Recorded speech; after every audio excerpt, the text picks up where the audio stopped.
When I was a young boy, my father took me into the city to see a marching band.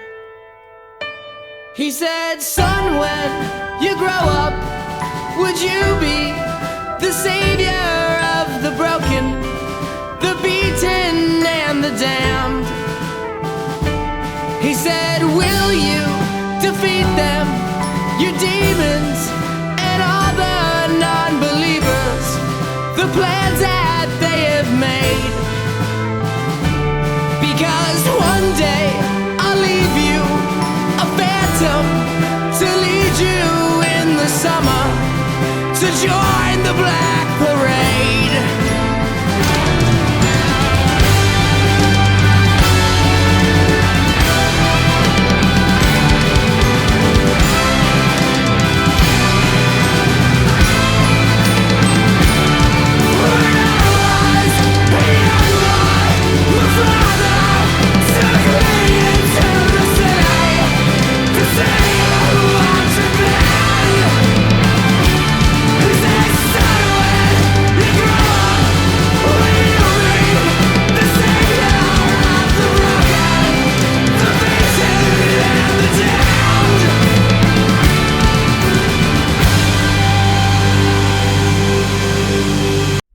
Welcome back to the Cork Football Podcast.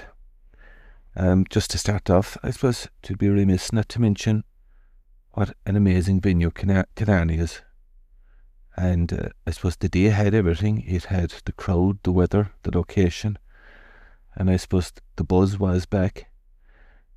Pity the game was a bit early. Just give us a bit more time to savour the atmosphere.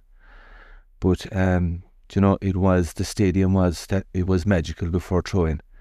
The sunshine, the colour, and I was just thinking that without Killarney, Cork football, look, it struggles for support, but it would really struggle for support without Killarney. And I think that for us diehards, it's probably what drew us in the first place. And I think it's like a bit like a heroin addict. I think we're still looking to recapture that first hit, but I'm afraid we had to make do with methadone on Sunday. I suppose the question I had going back was, how badly did Kerry want this? And I know the Paddy O'Shea Cup and the winning of the Munster Championship was being no advantage in the All-Ireland series, and you'd Donegal coming down there in 2 weeks' time. And I was just wondering how deep would they dig with 20 minutes to go if we were going well. And, if the game was in the melting pot. But, in hindsight, it was even silly to be asking that question.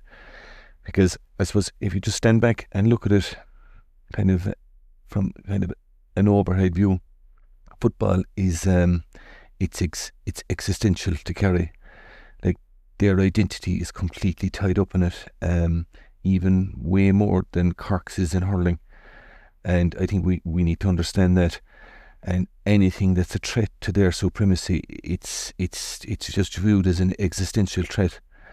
And and I often find it funny, we do kind of live rent-free in their head much more than our ability and our threat justifies, because I think they look at Cork and they see our population, our facilities, I suppose the wealth that's in the county, and we do produce top quality minor and under 21 teams, and many of them down through the years. And you also have like a lot of Kerry fellas coming up and they're in college in Cork, and they know that there's footballers in Cork. And I think they also realise, because they're watching like Cork people, the way we watch what Clare and Kilkenny and Tipperary are doing at underage, and we're always watching them in hurling just to see, are they getting an edge on us? And I think Kerry, they realise is that if we ever got our act together, like we did on a few times, and but never sustained it, like we did in the early 70s, the late 80s, and there's 0-0s, and like anytime we did get our act together, it wasn't by design or by planning, it was just by sheer force of numbers and quality underage teams coming through. But I think that if they know that we would really put it up to them, kind of sustainably, if we got our act together. And I think their biggest fear is that we might do that. And when I say getting our act together, I'm talking about like Dublin did 20 years ago there. And I'm not talking about pie in the sky 5-year plans and talking about Corkness and all that sort of stuff. I'm talking about something like Dublin did with real leadership and vision, and proper structures, and that, that we'd unearthed someone like a Jim McGuinness or a Jim Gavin, that has the smarts and the absolute resolve to make Cork a powerhouse in football.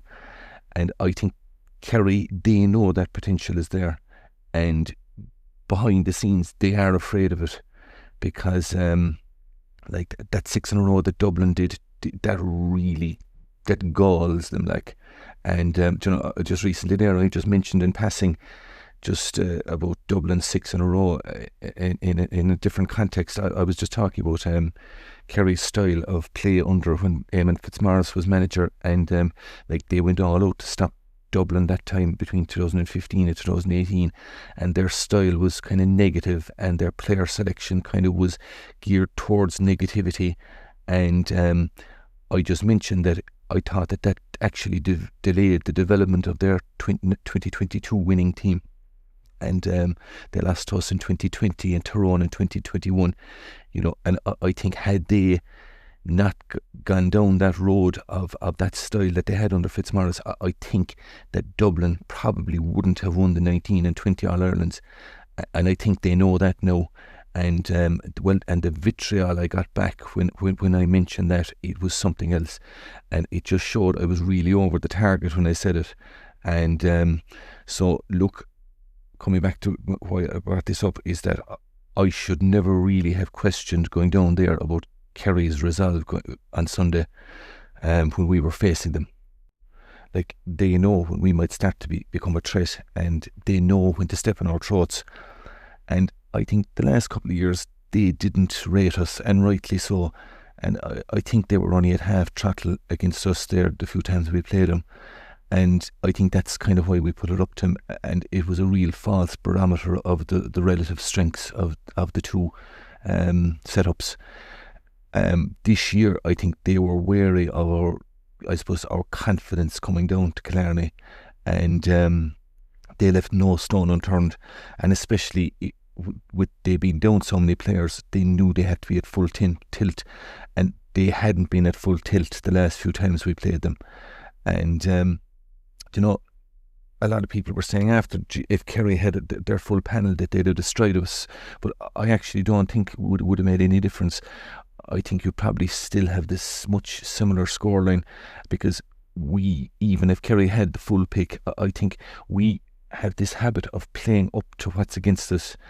And ironically, I think we would have rose to a higher level on Sunday, and probably given the travelling support more of to kind of to get behind. If we had been playing Kerry at full strength, I think we might have actually approached the game with a bit more freedom. I think the fact we thought we were in with such a great chance, in hindsight, it could have played against us in how we approached the game. If defensively we were so naive is the wrong word, but we were a bit cocky defensively, and we didn't, and we thought because we were in with a chance that we could kind of that if we had a structured attack, that it might get us over the line. Like, any time that we kind of play above ourselves, like say against Mayo there in Limerick in 2023, I think we just need to bring that bit of madness and mayhem to play at our best. And again, I'm just repeating that I think because we gave ourselves such a real chance, we didn't think we'd need that. And I think we thought that structure alone could get us over the line. Just to the game itself and our approach to it. Like I said there in the preview last week, that I thought our focus should have been to stay within touching distance of Kerry and see what happens in the last 20 minutes. I was happy enough with the selection. I wanted us to keep it tight around the middle, and just wait until things open up. And I thought our bench might, be strong enough then to just do the business. And I didn't want us to be over ambitious with our short kick outs, and I think we got that right. I think there was minimum danger in the short kick outs that we put to the sideline, and I think Patrick Doyle did well enough, in fairness. I also said that we shouldn't get too obsessed with our matchups, especially on the Cliffords, and especially Paddy Clifford.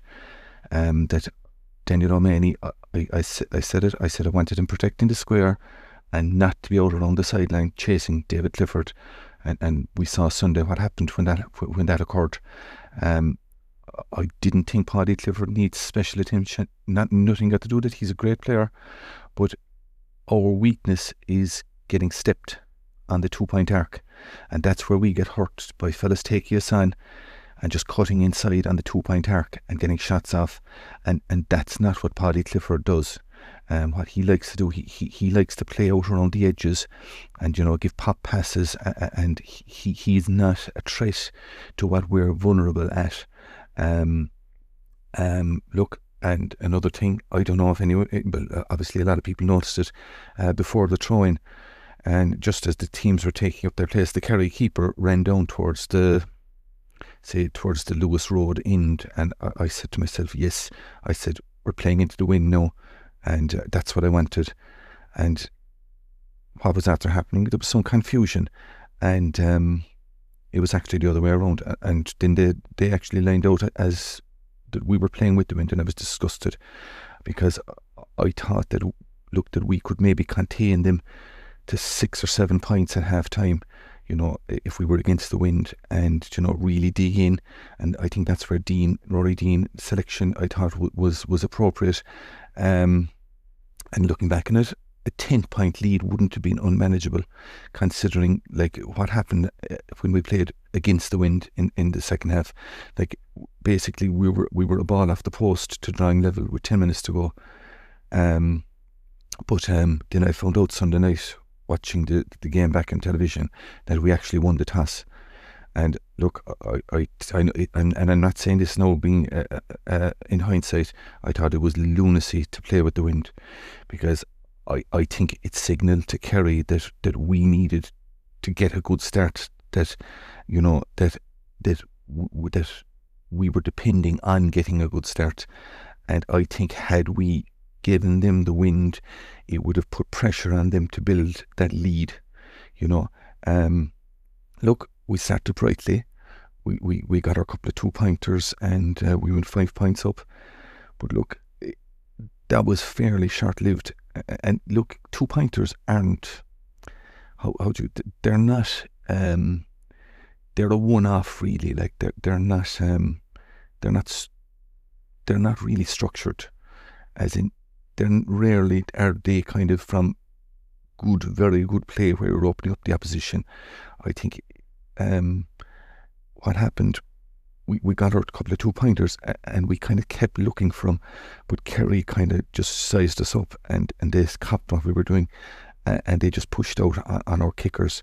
And you saw what happened. Like I think the two that we missed in kind of in the middle of the first half, Brian O'Driscoll and Mark Cronin, the Kerry defence was just that bit tighter on them, and they were kicking under that bit more pressure. I just thought that the warning signs were there early on that we were going to struggle, and we were definitely going to struggle against the wind, because we never stretched them in the first half. We weren't creating overlaps, and we weren't getting in for what you'd call kind of traditional 1-pointers. We didn't kind of have any real goal threat. Chris O had a snapshot, and when you actually look at it on television, he was very unlucky. There was just a Kerry defender came back out of nowhere and just got a leg to it, and that was heading in. And if you contrast into that to Clifford's shot in the goal he got, like that came off Sean Meehan's knee, and that could just as easily have been blocked. That we just didn't get the rub of the green on that, and actually in the same move, Patrick Doyle just got taken out of it by one of his own players, and I actually think that he would have got more pressure on Clifford taking that shot. But look, I think we kind of naively thought that the 2-pointers would keep coming, and as I said, Kerry just put that much more pressure on us, and we weren't creating anything. We weren't stretching them, and we were kind of forcing. Chris Hogue went through there at one stage, and I think he said he thought he was going to get through for a goal, and he was actually a long way off it. He got overturned, and I just think we were struggling, and I thought the warning signs were there. We worked very hard, and we got in some big hits and good turnovers. But look, defensively, as has been happening all season, we're vulnerable to being stepped on the arc. And Daniel O'Mahony, look, he did reasonably well on Clifford in the first half. Clifford wasn't drifting out as much for obvious reasons because, look, of the wind, and the wind would decrease his shooting threat. And he operated kind of inside in the right-hand corner, and that was just to get Daniel O'Mahony away from the square as much as possible.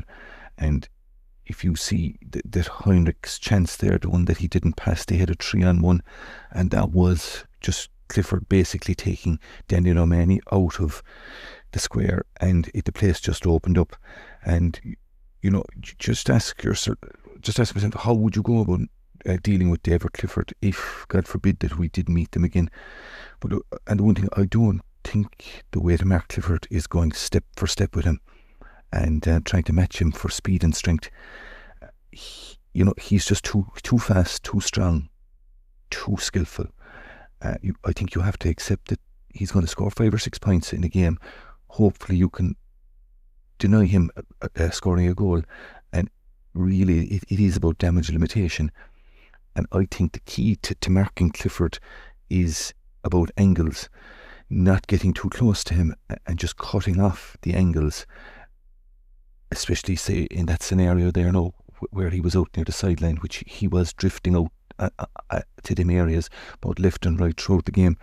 And it's just not committing out with him and just cutting off his angles. And if it's a case that he does get position on top of the arc, like, then you need help. But I think most players could manage him. Well, obviously not most players, but most good defenders could manage him if they didn't get too close to him and just got their angles right. But and I think that if, as I said, God forbid we did meet them again, that I think Tommy Welsh would be the man to just tag him when he drifts out. Now that would take a bit of organising, and it would also mean a man sitting kind of on the D. But I would go with that. I think Daniel O'Mahony is too important to us in around the square, because look, Clifford is central to how they perform, and I think that we've seen it too often now. It's kind of demoralising as well, and I think I said that in the very first podcast. I think there's too much responsibility for one player to be solely responsible for David Clifford. I think it has to be a collective effort between 2 or 3 players, and just to organise that properly. As I said, the short kickouts were okay. They were sensible, low risk, and Doyle had a good game, I thought, overall. But we really struggled on the long kickouts all game. We had 4 big men out around the middle of the field. You had the 2 by Ian Maguire, Colm O'Callaghan, Paul Welsh and Rory Dean. But I think they were too spread out and they were too disconnected. We weren't getting bodies to the breaking ball drop zone, and I didn't think the rest of our players weren't fully 100% committed to getting to that breaking ball drop zone as quickly as possible. I think we were being just too fearful and constantly staying goal side of our men. Like, when you have 4 big men, you have to keep them reasonably connected, because they don't have the natural speed to cover the ground. I think, when they're too spread out, it's they're they just can't get across to wherever the ball is kicked to. And as I would have preferred to see what Kieran McGeeney was calling this pure piggery, I would just set up 2 pods of 2 big men, 10 or 15 yards either side of where the ref throws up the ball at the start of the game. And, that they wouldn't have an awful lot of ground to cover to get to the breaking ball drop zone. Fair enough, we can't do much on your opponent's kick out, but on your own you can dictate that. But I think that you need to play to our strengths, and we didn't do that on Sunday. I thought that we were just too spread out.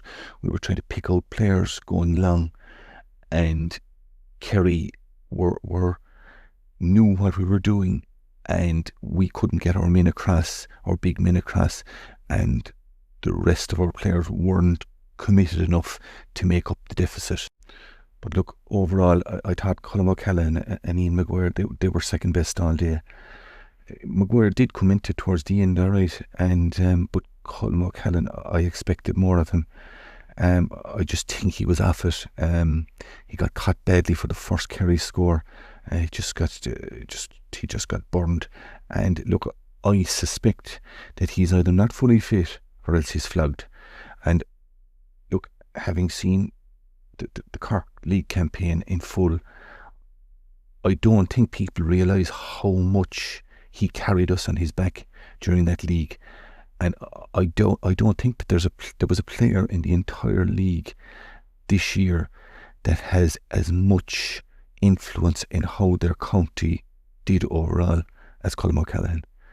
He was immense, and I was actually getting worried that he, all throughout the league, that he was working so hard and he was taking on so much responsibility.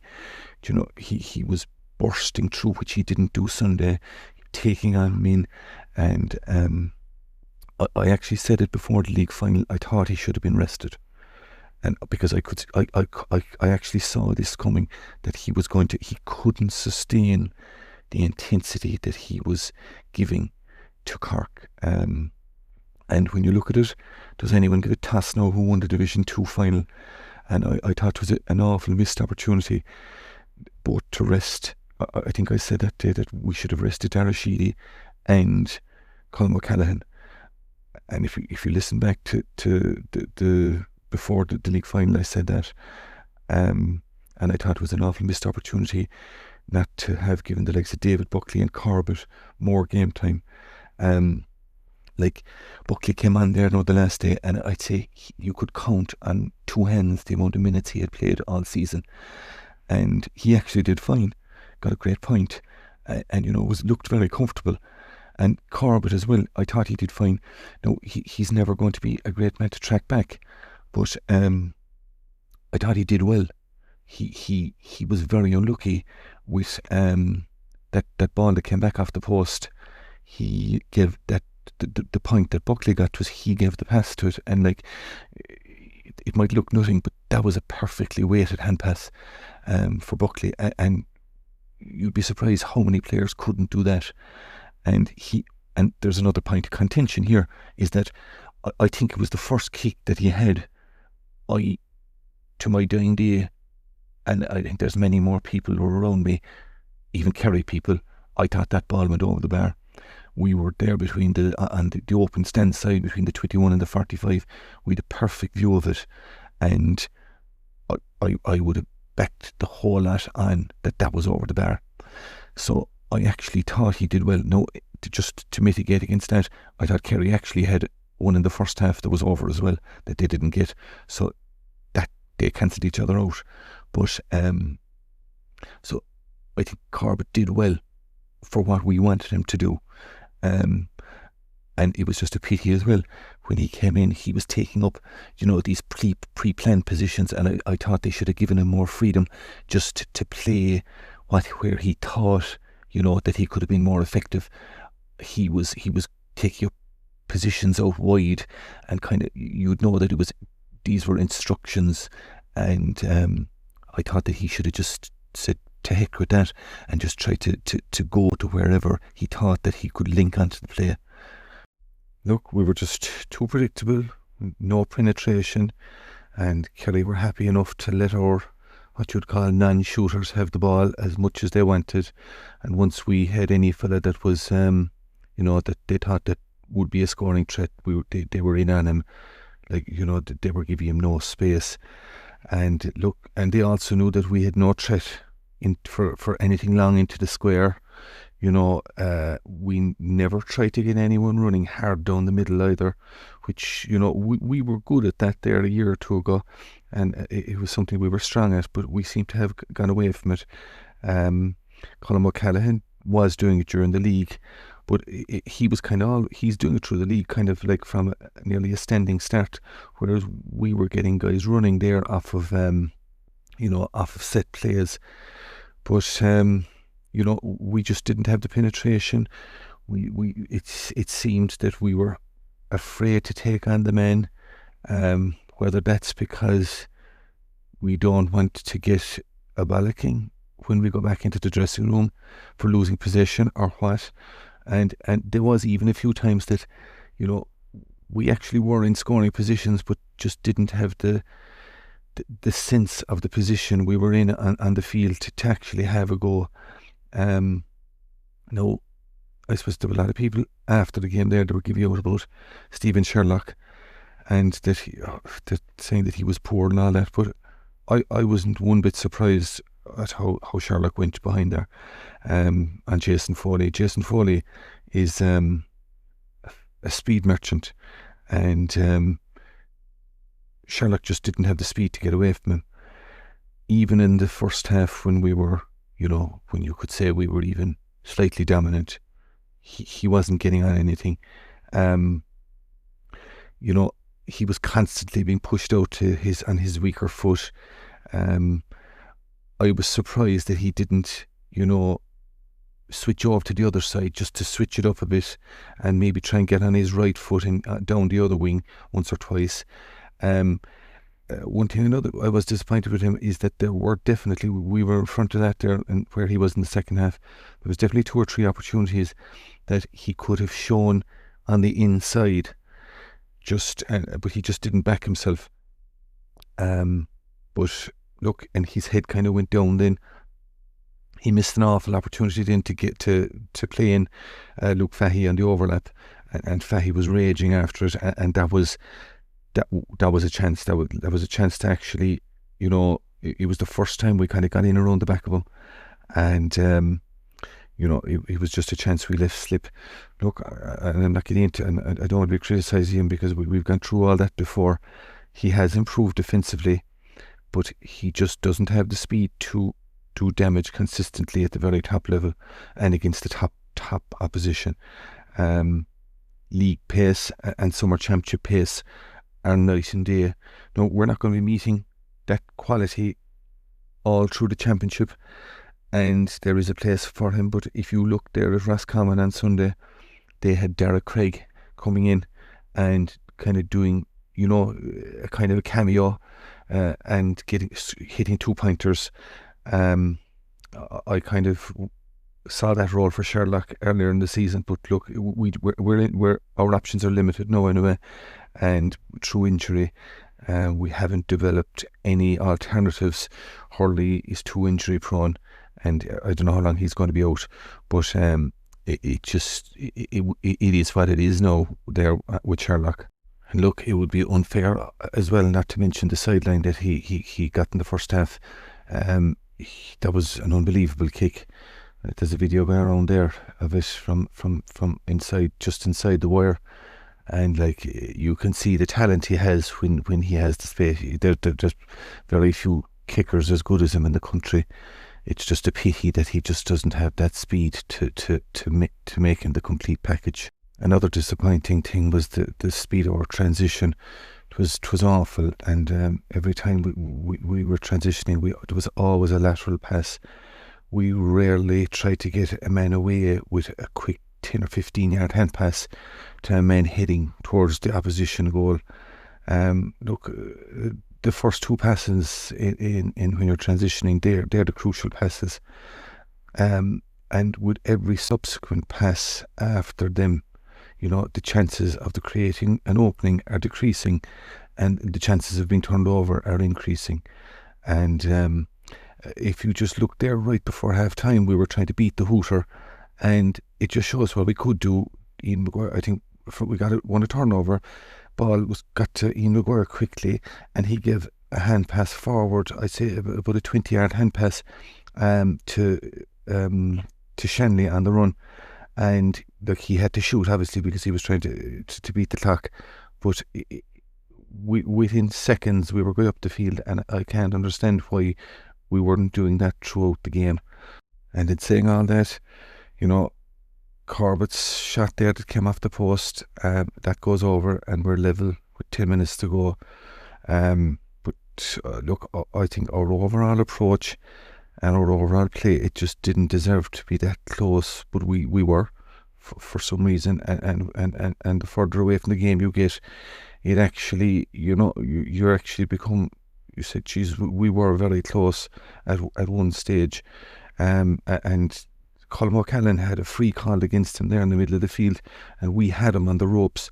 It was a very harsh free. He just got his arm in front of, I think it was Trent, the Kerry sub, and the ref called it, and he's supposed to be a ref that leaves things go, because this was not a free, and that was a turning point. I thought that I think they got your man Tony Brosnan got a 2-pointer out of that, and that finished us. But I thought that was a crucial moment, and we just didn't get that decision. And look, and in reality, we needed the rub of the green from the ref. I'm not blaming the ref or anything like that, but we needed the 50-50 decisions to go with us, and they just weren't. And it's becoming a pattern against Kerry. We just don't get the decisions. You go back there to the under 20 game, and we've seen it in recent years. We're just not getting the decisions against them, and I actually think no, it's getting to a stage you have to.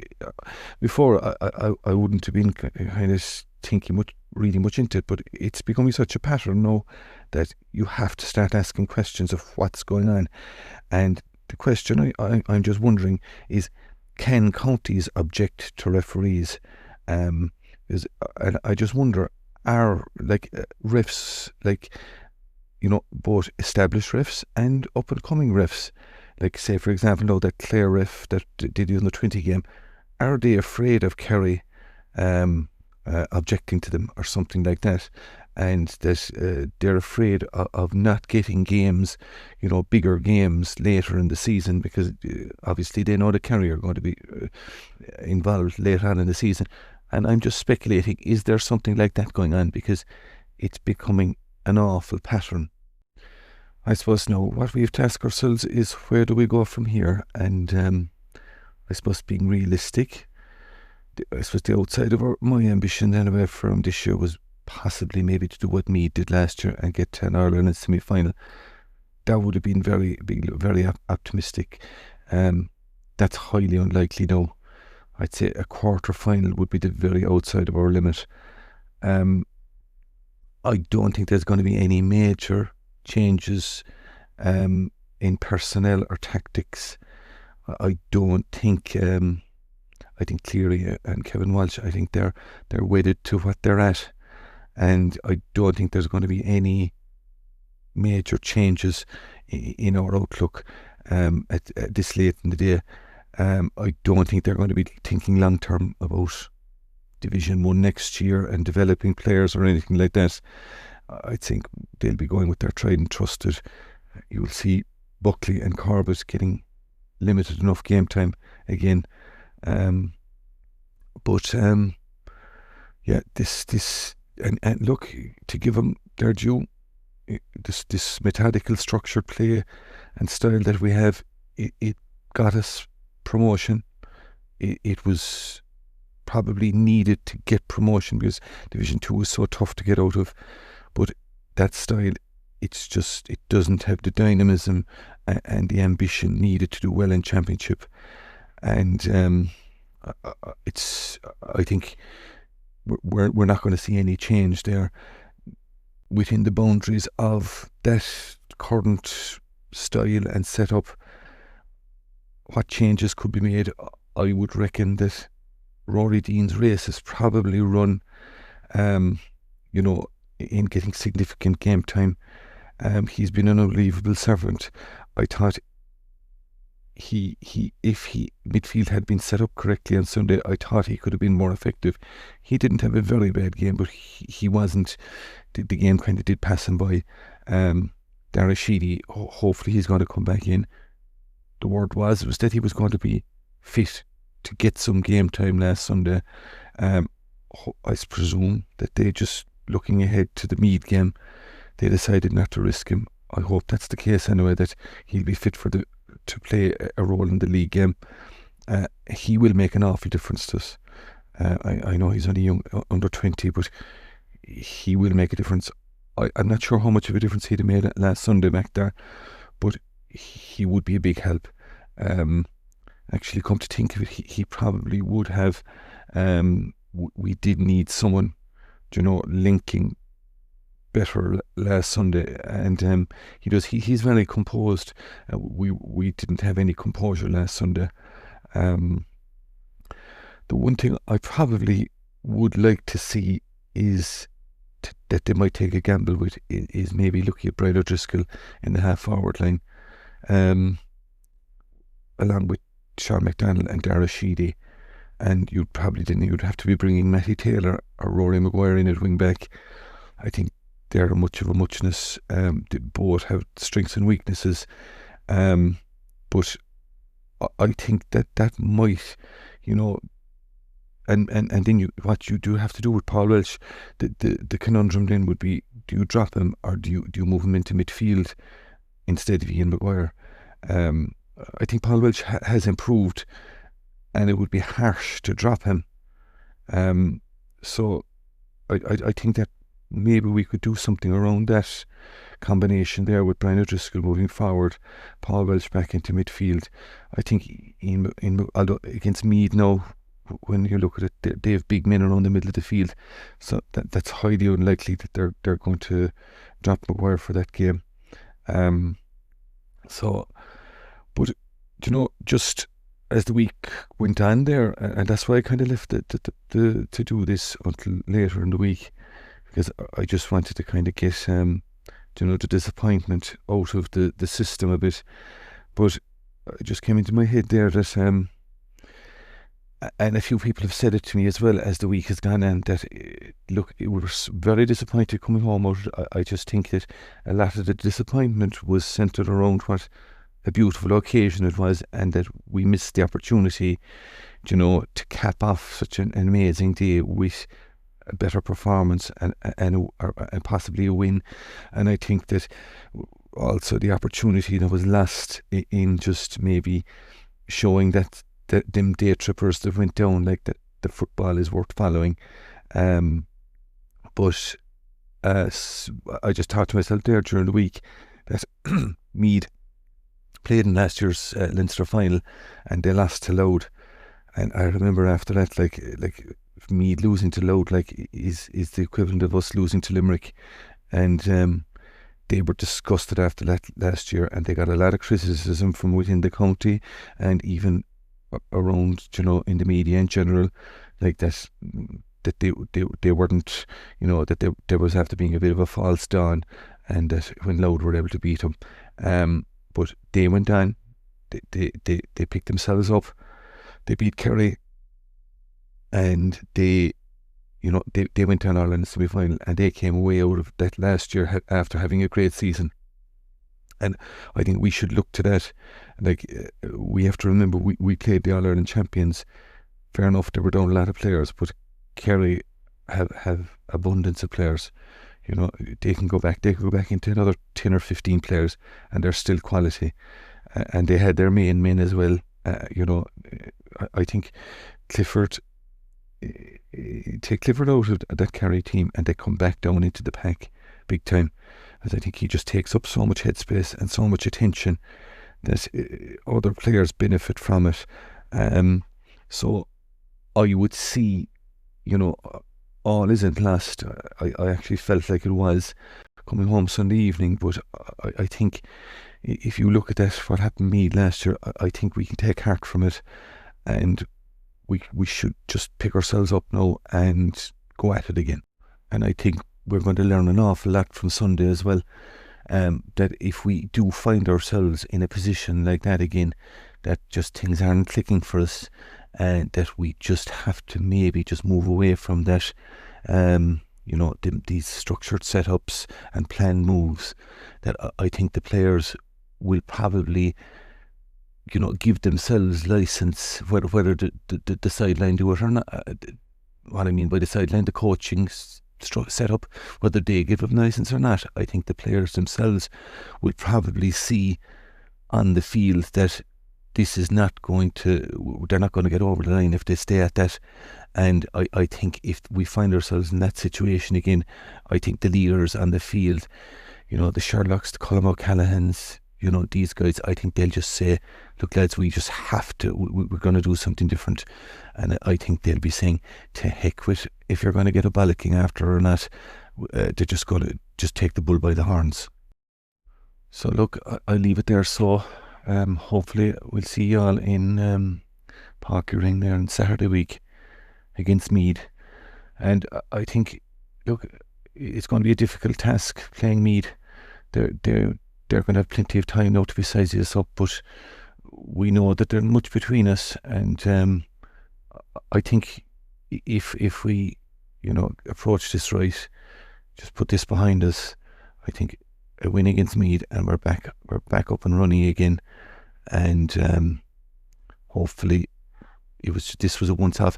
I think this was going to happen to us at some stage during the season anyway, a kind of a game like this where we just came up against a brick wall, and our style of play just wouldn't work for us.